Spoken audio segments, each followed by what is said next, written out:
윤지연입니다. 국회도서관이 추천하는 새로 나온 책과 다양한 추천 테마 도서 소개하는 오늘 뭐 읽지? 오늘은 국회도서관이 준비한 기획도서 만나보는 시간 준비되어 있는데요. 먼저 국회도서관이 추천하는 새로 나온 책입니다.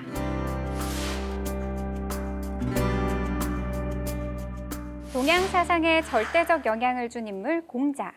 이런 공자 사상의 중심이 된 학문은 무엇이었을까요? 바로 주역이었는데요. 나에게 주어진 수명이 조금 더 있다면 공부를 완성해 큰 허물을 면했을 텐데 라고 말했을 정도로 주역을 읽고 수명의 짧음을 한탄했다고 합니다. 그렇다면 과연 주역의 어떤 점이 공자를 이토록 매료시켰을까요?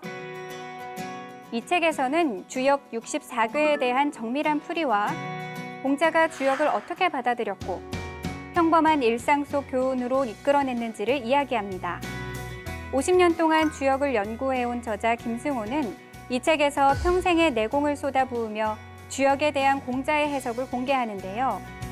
우리에게는 조금 생소한 학문 주역. 잘 몰랐던 주역의 매력을 이 책을 통해 느껴보면 어떨까요?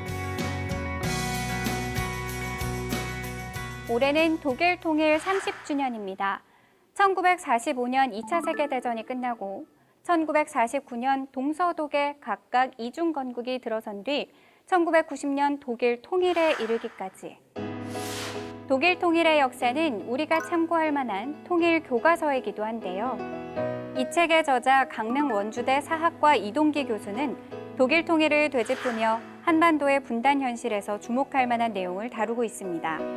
분단 극복의 출발점은 불안 대신 신뢰를 쌓아가는 데 있다고 이야기하면서 독일 통일의 과정에서 제시된 오류를 되풀이하지 않고 한반도의 평화 정치로 나아갈 수 있는 가능성을 다각적으로 모색합니다. 인권, 혁명, 대안, 외교 등 10개의 키워드를 통해 제시하는 새로운 모험과 도전의 길. 이 책을 통해 평화의 길로 한 발짝 더 나아가면 어떨까요? 책은담, 링컨, 아인슈타인, 베토벤. 이와 같은 위인들에게서 배우는 찐 심리학.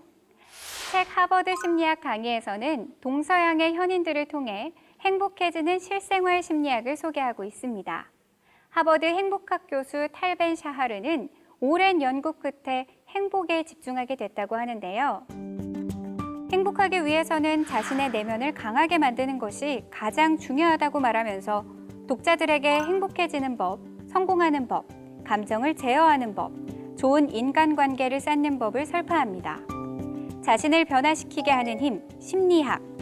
인생의 모든 순간을 행복으로 바꾸는 마법 같은 수업 내용을 통해 자신과 타인의 내면을 분석하고 이해하는 시간이 되면 좋겠습니다.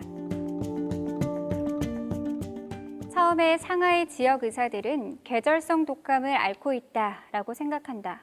그러나 병세는 나아지지 않는다. 얼마 지나지 않아 의사들은 환자 수백 명에게서 여태껏 보지 못했던 증상들이 보인다는 사실을 깨닫는다. 이틀 사이에 적어도 50명이 급성 호흡곤란 증후군으로 사망한 상태다. 2017년 출간한 책 살인 미생물과의 전쟁에 나오는 가상 시나리오입니다. 어디서 많이 본 듯한 상황 아닌가요? 이 책은 코로나19 사태를 정확히 예측했다는 이유로 2020년 역주행 베스트셀러에 올랐는데요. 저자 마이클 오스터홈은 미네소타대 감염병 연구정책센터 센터장으로 근무하면서 수많은 전염병을 접한 경험을 이 책에 담았습니다. 이어서 왜 인류가 미생물과 맨몸으로 싸울 수밖에 없는지, 백신이 왜 필요한지를 역설합니다. 40년 경력 역학조사관이 밝힌 바이러스 대유행의 모든 것. 이 책을 주목해 보시길 바랍니다. 다음은 국회도서관이 준비한 기획도서 만나보는 시간입니다. 이번 주 기획도서의 주제는 도서관과 독서에 대한 명언인데요. 개관 68주년을 기념하며 도서관이 우리에게 주는 의미를 기획도서를 통해 만나봅니다.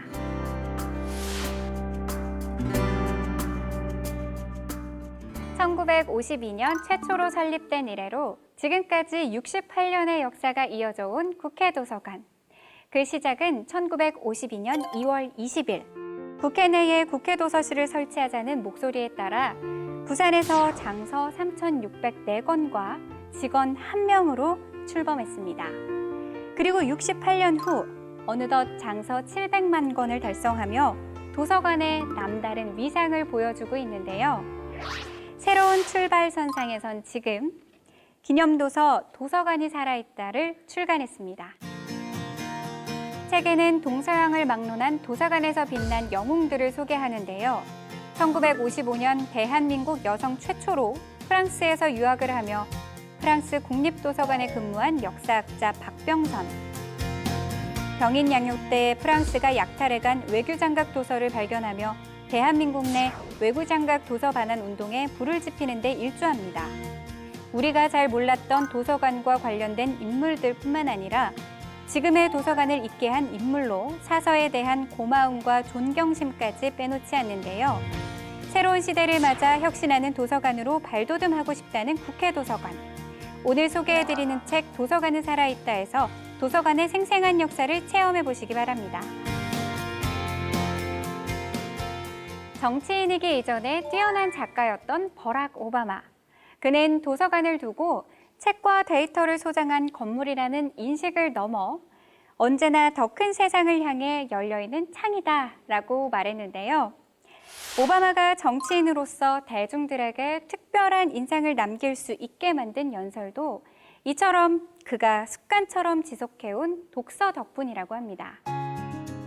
책 오바마 베스트 연설문은 오바마의 명연설문의 감동을 다시 한번 재현하고 그의 화술이나 화법을 생생하게 전달시켜주는데요.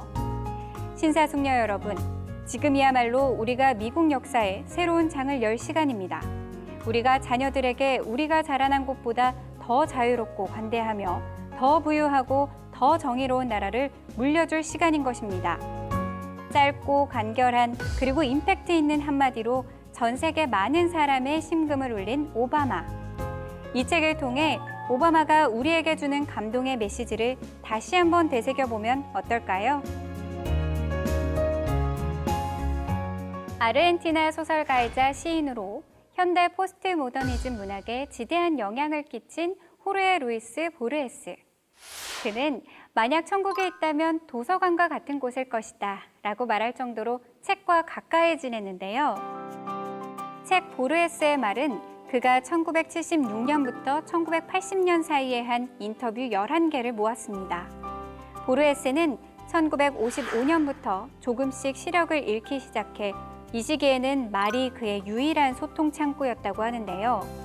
시력을 잃어가던 기간에 대한 담담한 회고뿐 아니라 말년에 이른 보르헤스의 문학, 창작, 죽음에 대한 견해까지 담겨있는 책입니다.